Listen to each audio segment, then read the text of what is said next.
அஸ்ஸலாமு அலைக்கும். Hi, hello friends, எல்லோரும் எப்படி இருக்கீங்க? அல்ஹம்துலில்லாஹ் எல்லோரும் நல்லா இருப்பீங்கன்னு நம்புகிறேன். இந்த வீடியோ ஒரு பிஸியான மார்னிங் vlog தான் பார்க்க போகிறீங்க. ஹஸ்பண்ட், குழந்தைங்க எல்லோரும் கிளம்புனதுக்கப்புறமா என்னோடய டேவை நான் எப்படி பிளான் பண்ணுறேன், என்னென்ன ஒர்க்லாம் பண்ணுறேன் அப்படிங்கிறத நான் இந்த வீடியோவில் உங்களுக்கு நான் ஷேர் பண்ணுறேன். இப்போது ஒரு டெய்லி கேரோட என்னோடய டேவை நான் ஸ்டார்ட் பண்ணுறேன். இது நான் எப்போவுமே டெய்லி நான் பண்ணுற ஒரு skin care and hair care routine. அதோட நான் என்னோடய டேவை ஸ்டார்ட் பண்ணுறேன். இந்த வீடியோவில் உங்களுக்கு நிறைய டிப்ஸ் அண்ட் ட்ரிக்ஸ் நான் நிறைய சொல்லியிருக்கேன். ஸோ வீடியோவை மிஸ் பண்ணாமல் ஸ்டார்ட் டு எண்ட் பாருங்கள். உங்களுக்கு நான் செய்கிற ஒர்க் மூலயமா ஏதாவது சின்ன சின்ன ஐடியாஸ் உங்களுக்கு கிடைக்கும். ஸோ இப்போ வாங்க வீடியோக்குள்ளே போகலாம். இன்றைக்கான ஒர்க் நான் என்னென்னலாம் பிளான் பண்ணியிருக்கேன் அப்படின்னா, ஃப்ரிட்ஜை வந்து டீப் க்ளீன் பண்ணணும், க்ரோசரிஸ் செக் பண்ணணும், அப்புறம் மாவு அரைக்கிறதுக்கு நான் அரிசி ஊற வச்சுருக்கேன், ப்ளஸ் லன்ச் வந்து பண்ணணும் அப்படிங்கிறது தான் இன்றைக்கி என்னோடய பிளான். இது எல்லாத்தையும் அரௌண்ட் 1 o'clock முடிச்சிடணும். பசங்க 2:30க்கெலாம் வீட்டுக்கு வந்துடுவாங்க. அவங்க வரத்துக்குள்ளே நம்ம எல்லா வேலையும் முடிச்சிடணும். இதுதான் என்னுடைய பிளான். ஸோ இதை நான் எப்படிலாம் பண்ணுறேன் அப்படிங்கிறத நான் இந்த வீடியோவில் உங்களுக்கு ஷேர் பண்ணுறேன். இந்த எக் ட்ரே வந்து இப்போ நான் கிச்சனில் ரீசெண்டாக வாங்கின ஒரு ஐட்டம். இது வந்து ஒரு 25x வந்து இந்த ஒரு ட்ரேயில் நீங்கள் வந்து ஸ்டோர் பண்ணலாம். ரொம்ப ரொம்ப ஸ்பேஸ் சேவிங்காக இருக்குது. ஃப்ரிட்ஜில் இடத்த அடைக்காமல் ரொம்ப ஹெல்ப்ஃபுல்லாக இருக்குது. நான் இது ஒரு 5 Riyal ஷாப்பில் தான் பர்ச்சேஸ் பண்ணேன். உங்களுக்கு எங்கேயாவது நீங்கள் பார்த்தீங்கன்னா கண்டிப்பாக ட்ரை பண்ணுங்கள். எனக்கு யூஸ்ஃபுல்லாக இருக்குது, உங்களுக்கும் கண்டிப்பாக யூஸ்ஃபுல்லாக இருக்கும். இப்போது ஃப்ரிட்ஜெல்லாம் டீப் க்ளீன் பண்ணுறதுக்காக அதில் உள்ள திங்ஸ் எல்லாத்தையும் எடுத்து வச்சிட்ருக்கேன். நான் எல்லா திங்ஸையும் எடுத்து வெளியில் வச்சுட்டு பிளேட்ஸ் எல்லாத்தையும் கழுவிட்டுருக்கேன். கழுவி திருப்பி அரேஞ்ச் பண்ணிடுவேன். அப்போது நம்ம மந்த்லி க்ரோசரிஸ் ஷாப்பிங் பண்ணுறதுக்கு முன்னாடி ஃப்ரிட்ஜில் நம்ம என்னென்னலாம் ஸ்டாக் வச்சுருக்கோம், எதெல்லாம் நமக்கு தேவைப்படும் அப்படிங்கிறத நீங்கள் லிஸ்ட் பண்ணிட்டீங்கன்னா ஷாப்பிங் பண்ணுறப்போ உங்களுக்கு ரொம்ப ரொம்ப ஈஸியாக இருக்கும். அப்போ தான் நம்ம வாங்கின பொருளே திருப்பி திருப்பி வாங்க மாட்டோம். ஸோ மந்த் ஸ்டார்ட் ஆகிடுச்சு, நம்ம ஷாப்பிங் பண்ணுறதுக்கான டைம். ஸோ இப்போ தேவையில்லாத பொருளை வாங்கின பொருளே வாங்கி டம்ப் பண்ணாமல் இருக்கலாம். நீங்களும் இந்த டிப்பை ட்ரை பண்ணி பாருங்கள். ரொம்ப ரொம்ப உங்களுக்கு ஹெல்ப்ஃபுல்லாக இருக்கும்.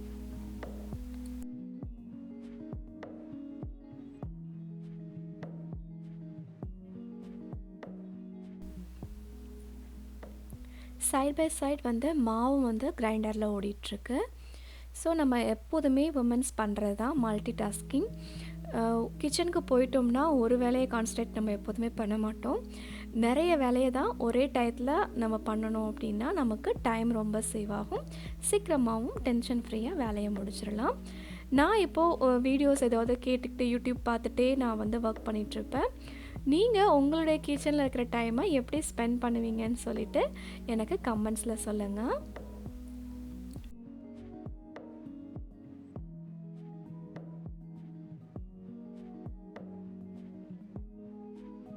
பண்ணிட்டேன். கம்ப்ளீட்டாக ஃப்ரீசரும் க்ளீன் ஆகிடுச்சு, டோரும் க்ளீன் ஆகிடுச்சு. ஸோ இப்போ நம்ம வந்து ரெசிபிக்குள்ளே போகலாம். இப்போ கருவாட்டு குழம்பு ரெசிபிக்கு நான் வந்து இங்கே தக்காளி ஒரு 1/2 தக்காளி கட் பண்ணி வச்சுருக்கேன். அதுக்கப்புறமா கருவாடு ஒரு சின்ன பீஸ் துண்டு எடுத்திருக்கேன். எங்கள் வீட்டில் குழம்புல போட்ட கருவாடு சாப்பிட மாட்டாங்க, அதனால் நான் ஒரு சின்ன ஒரு பீஸ் மட்டும் எடுத்திருக்கேன். உங்கள் வீட்டில் கருவாடு சாப்பிடுவாங்க அப்படின்னா நீங்கள் வந்து இன்னும் 2 பீஸ் கூட ஆட் பண்ணிக்கலாம். ஒரு 1/2 தக்காளி கட் பண்ணி வச்சுருக்கேன் ஃபைனாக. 2 கத்திரிக்காய் எங்கள் நீல வாக்கில் கட் பண்ணி வச்சுருக்கேன். உங்கள்கிட்ட முருங்கைக்காய் இருந்துச்சுன்னா அதுவும் போடுங்க, சூப்பராக இருக்கும். அப்புறம் ஒரு 4 பூண்டு வந்து இங்கே தட்டி வச்சுருக்கேன், கருவேப்பிலை வச்சுருக்கேன். இப்போது இங்கே இதுக்கான வெங்காயம் வந்து ஒரு வெங்காயத்தை நான் வந்து 1-2 அரைச்சி மிக்சியில் பல்ஸ் பண்ணி வச்சுருக்கேன். தேவையான புளியும் வந்து இங்கே ஊற வச்சுருக்கேன். இதுதான் இதுக்கு பண்ண வேண்டிய ப்ரிப்பரேஷன். எல்லாமே பண்ணியாச்சு. ஸோ நம்ம இப்போது ரெசிபி எப்படி செய்கிறதுன்னு உங்களுக்கு நான் காமிக்கிறேன். உங்களுக்கு கருவாட்டு குழம்பு ரொம்ப பிடிக்கும்னா இந்த மாதிரி ட்ரை பண்ணி பாருங்கள். ரொம்ப ரொம்ப சூப்பராக இருக்கும். நான் சொன்னது போல் அவங்கள்ட்ட முருங்கைக்காய் இருந்துச்சுன்னா கத்திரிக்காயோட முருங்கைக்காவும் சேர்த்து நீங்கள் குக் பண்ணுங்கள், செம்மையாக இருக்கும். இப்போ வாங்க டக்குன்னு பார்த்துடலாம். மண்ணை சட்டி வச்சுருக்கேன். எண்ணெய் காஞ்சதும் கருவிடமும் அப்புறம் பூண்டும் போட்டு வதக்கிட்டுருக்கேன். இந்த பூண்டு வந்து கொஞ்சம் நல்லா வதங்கணும், பச்சையாக இருக்கக்கூடாது. ஸோ அதனால் நான் நல்லா வந்து அதை எண்ணெயில் வந்து சாட்டே பண்ணிகிட்ருக்கேன். இது நல்லா வதங்கினதுக்கப்புறமா நம்ம வந்து கருவேப்பிலை ஆட் பண்ணிக்கலாம். கருவேப்பிலையும் நல்லா பொரிஞ்சிடணும். பொரிஞ்சதுக்கப்புறம் மிளகாத்தூள் ஆட் பண்ணிக்கோங்க. மிளகாத்தூள் ஆட் பண்ணதுக்கப்புறம் நீங்கள் எடுத்து வச்சுருக்க கருவாடை வந்து அந்த எண்ணெயிலே போட்டு வறுத்துக்கோங்க. அப்போ தான் அந்த ஸ்மெல் வந்து உங்களுக்கு போகும். நல்லா எண்ணெயிலே வந்து நான் இப்போ வந்து கருவாட்டை வந்து நல்லா சாட்டே பண்ணுறேன். அதுக்கப்புறமா நீங்கள் அரைச்சி வச்சுருக்கிற நீங்கள் வெங்காயத்தை வந்து இதில் ஆட் பண்ணிக்கணும். தண்ணி எதுவுமே இந்த ஸ்டேஜில் நீங்கள் சேர்க்கக்கூடாது. எண்ணெயிலே தான் மேக்ஸிமம் நீங்கள் எல்லாத்தையுமே வந்து வதக்கணும். இப்போ நான் அரைச்சி வச்சுருக்க வெங்காயத்தை ஆட் பண்ணுறேன். வெங்காயத்தை ஆட் பண்ணிவிட்டு அதையும் வந்து நான் அந்த எண்ணெயிலே வந்து வதக்கிட்டுருக்கேன்.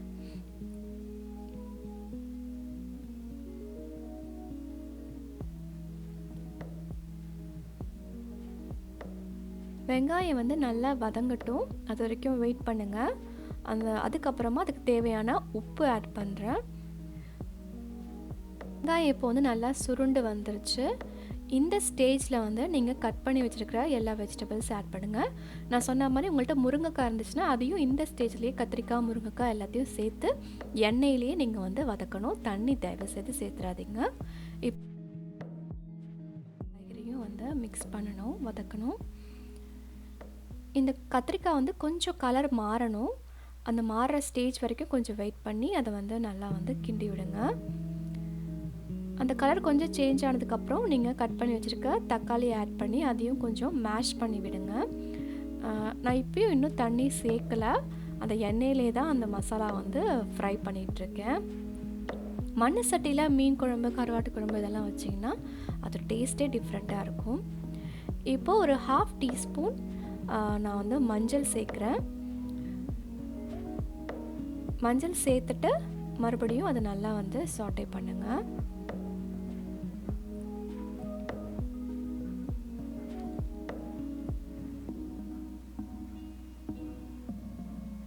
இப்போ ஓரத்தில் பார்த்தீங்கன்னா அந்த மசாலா குக் ஆகிட்டு காய்கறியும் வந்து ஒரு கால்வாசி குக் ஆகிருக்கும்.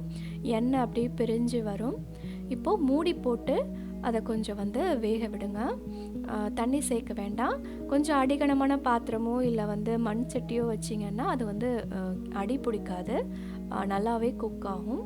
நான் மூடி போட்டு இப்போ வந்து அதை கொஞ்சம் நேரம் வேக விட போகிறேன். இதில் நான் மாவு ஆல்ரெடி சொன்ன மாதிரி மாவு ஓடிட்டுருக்கு. உளுந்து அள்ளியாச்சு, இப்போது அரிசி ஓடிட்டுருக்கு. இதையும் நம்ம ஒர்க் முடிக்கிறதுக்குள்ளே இந்த மாவும் அரைச்சி ரெடி ஆகிடும். அதையும் எடுத்து வச்சிடலாம். இப்போ திறந்து பார்த்தீங்கன்னா கொஞ்சம் வந்து கத்திரிக்காய் வந்து ஹாஃப் குக் ஆகிருக்கும், மசாலாவோட நல்லா மிக்ஸ் ஆகிருக்கும். இந்த ஸ்டேஜில் வந்து நீங்கள் வந்து மசாலாஸ் வந்து நீங்கள் ஆட் பண்ணிக்கலாம். நான் இங்கே வந்து பவா மசாலா ஆட் பண்ணுறேன். ஒரு 2 டீஸ்பூன் போடுறேன். உங்கள்கிட்ட வந்து குழம்பு மசாலா எந்த மசாலா இருந்தாலும் குழம்பு மிளகாய்த்தூள் நீங்கள் ஆட் பண்ணிக்கோங்க. அந்த மசாலாவையுமே அந்த எண்ணெயிலே நல்லா குக் பண்ண விடுங்க. தண்ணி சேர்க்க வேணாம். கொஞ்ச நேரம் அந்த மசாலா குக் ஆனதுக்கப்புறமா இப்போ தேவையான அளவு கொஞ்சமாக தண்ணி சேர்த்துக்கோங்க. ரொம்ப சேர்க்கக்கூடாது, கொஞ்சமாக சேர்த்து மறுபடியும் நீங்கள் வந்து மூடி போட்டு மறுபடியும் இந்த காய்கறி வந்து ஹாஃப் குக் ஆகிருக்கு இல்லையா, புளி சேர்க்கக்கூடாது. ஏன்னா புளி சேர்த்தா காய்கறி வந்து சட்டன் வேகாது. வெறும் தண்ணி மட்டும் சேர்த்து மறுபடியும் மூடி போட்டு கொஞ்சம் நேரம் வந்து அந்த காய்கறி வந்து கம்ப்ளீட்டாக குக் பண்ண விடுங்க.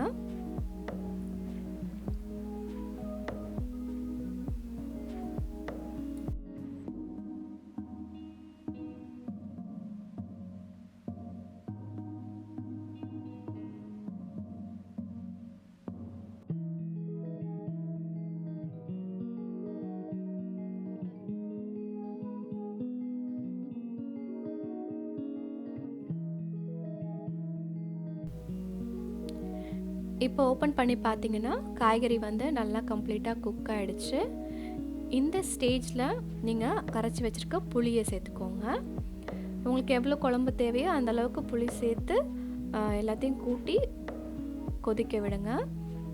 இப்போ அந்த புளியோட அந்த ஃப்ளேவர் வந்து அந்த காய்கறியில் வந்து கொஞ்சம் ஜெல் ஆகும். அதுக்காக கொஞ்சம் நேரம் கொதிக்க விடணும். இந்த ஸ்டேஜில் நீங்கள் மூடி போட்டும் கொதிக்க விடலாம், மூடி போடாமையும் கொதிக்க விடலாம். அது ஒன்றும் பிரச்சனை கிடையாது. இப்போ நல்லா வந்து தண்ணி கொஞ்சம் எக்ஸ்ட்ரா நான் சேர்த்து திக்னஸாக இருந்ததுனால தண்ணி கொஞ்சம் சேர்த்து கொதிக்க விடுறேன். நீங்கள் பார்த்தீங்கன்னா அந்த கத்திரிக்காய் வந்து நல்லா வெந்து போச்சு. புளி சேர்த்ததுக்கப்புறமா கொஞ்ச நேரம் மூடி போட்டு நான் வந்து அந்த குழம்ப கொதிக்க விட போகிறேன்.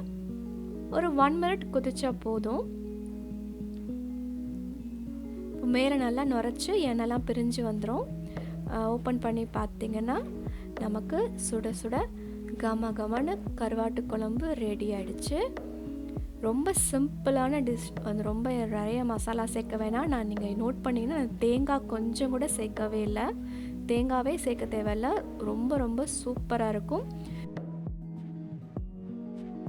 ரொம்ப வச்சாச்சு. இப்போது சைட் டிஷ்க்கு வந்து முட்டைக்கோஸ் பொரியல் பண்ணிகிட்ருக்கேன். ஒரு பேன் வச்சு லைட்டாக ஆயில் ஊற்றி கடுகு, அப்புறம் வந்து கடலைப்பருப்பு, அதுக்கப்புறமா பட்டை மிளகா சேர்க்க போகிறேன்.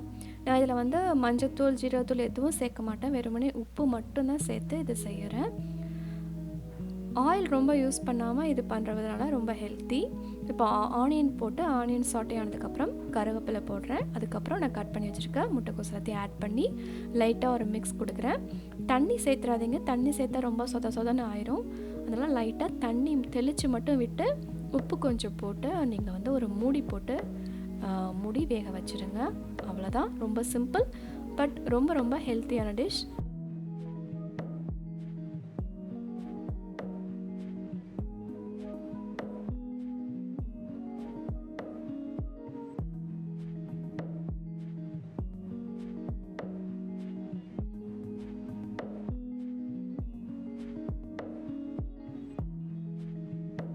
ஈஸியாக ரெடி ஆகிடுச்சு.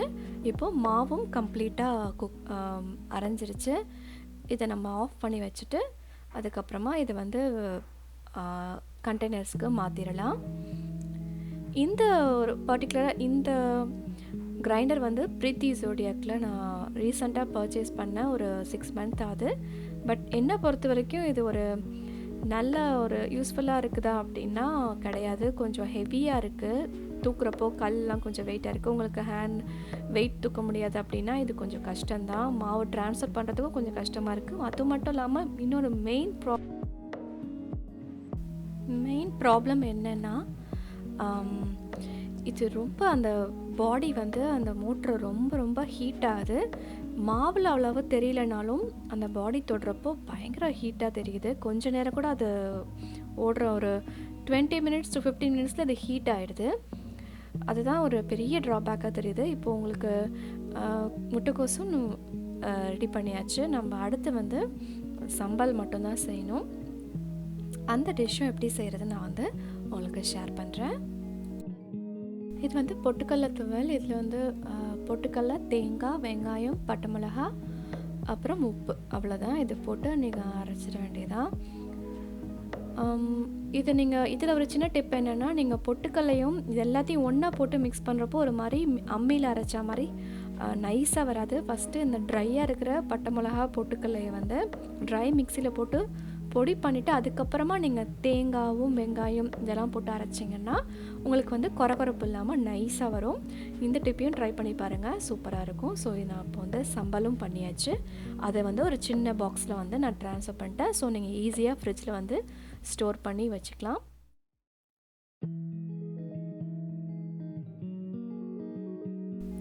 இப்போது இந்த மாவு மாற்றுறதுலாங்க பெரிய விஷயமே இருக்குது. ஸோ நம்ம அந்த பெரிய டப் இருக்கு இல்லையா, அதை நீங்கள் எடுத்துகிட்டு வந்ததுக்கப்புறமா அந்த கல்லை வந்து நீங்கள் மாவு ஓடிட்டே இருக்கும் போதே மாவை அள்ள முடியாது. ஏன்னா அது டபுள் சைட் ரொட்டேட்டு அப்படின்னால லெஃப்ட் அண்ட் ரைட் மாறி மாறி ரொட்டேட் பண்ணுறப்போ நம்ம எடுக்க முடியாது. இதை மாதிரி கல்லை தனியாக ஒரு பிளேட்டில் தூக்கி வச்சிடணும். இந்த கல்லுலேயே நிறைய மாவு வந்து ஒட்டிடுது. கல் எடுத்ததுக்கப்புறம் ஓரளவு அந்த ட்ரம் வந்து கொஞ்சம் வெயிட்லெஸ்ஸாக இருந்தாலும் கொஞ்சம் நம்ம தூக்கி ஊற்றுறப்ப கொஞ்சம் கஷ்டமாக தான் இருக்குது. இப்போது மாவை ட்ரான்ஸ்ஃபர் பண்ணிட்டு இந்த கல்லில் உள்ள மாவை வலிச்சு எடுக்கணும். அதுக்கு தான் இந்த பிளேட் வச்சுருக்கேன். ஸோ கொஞ்சம் மாவு வந்து அந்த பிளேட்லேயே கொஞ்சம் வந்து இறங்கிரும்.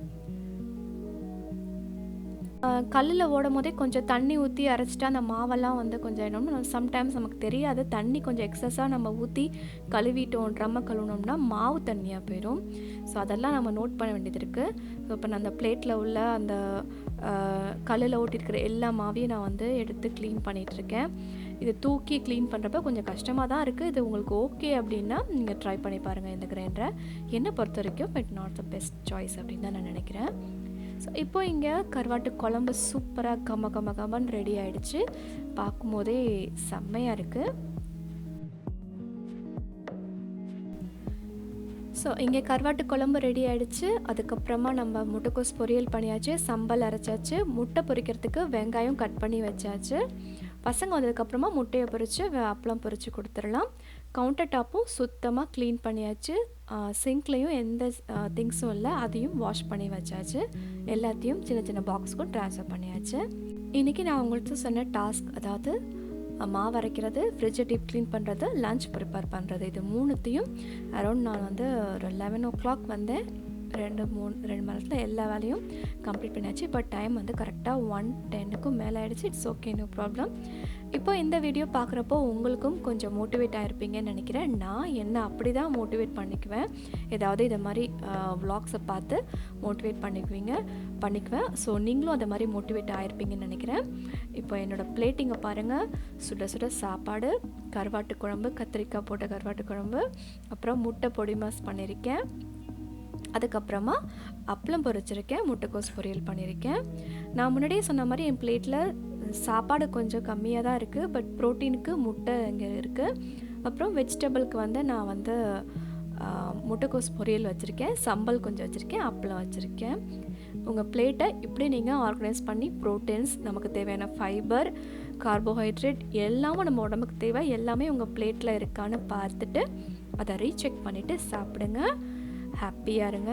என்னோடய வீடியோ பார்க்குறப்போ நீங்களும் மோட்டிவேட் ஆகிருப்பீங்கன்னு நினைக்கிறேன். நான் இப்போ சூப்பராக உட்காந்து ரிலாக்ஸ்டாக டிவி பார்த்துட்டு சாப்பிட போகிறேன்.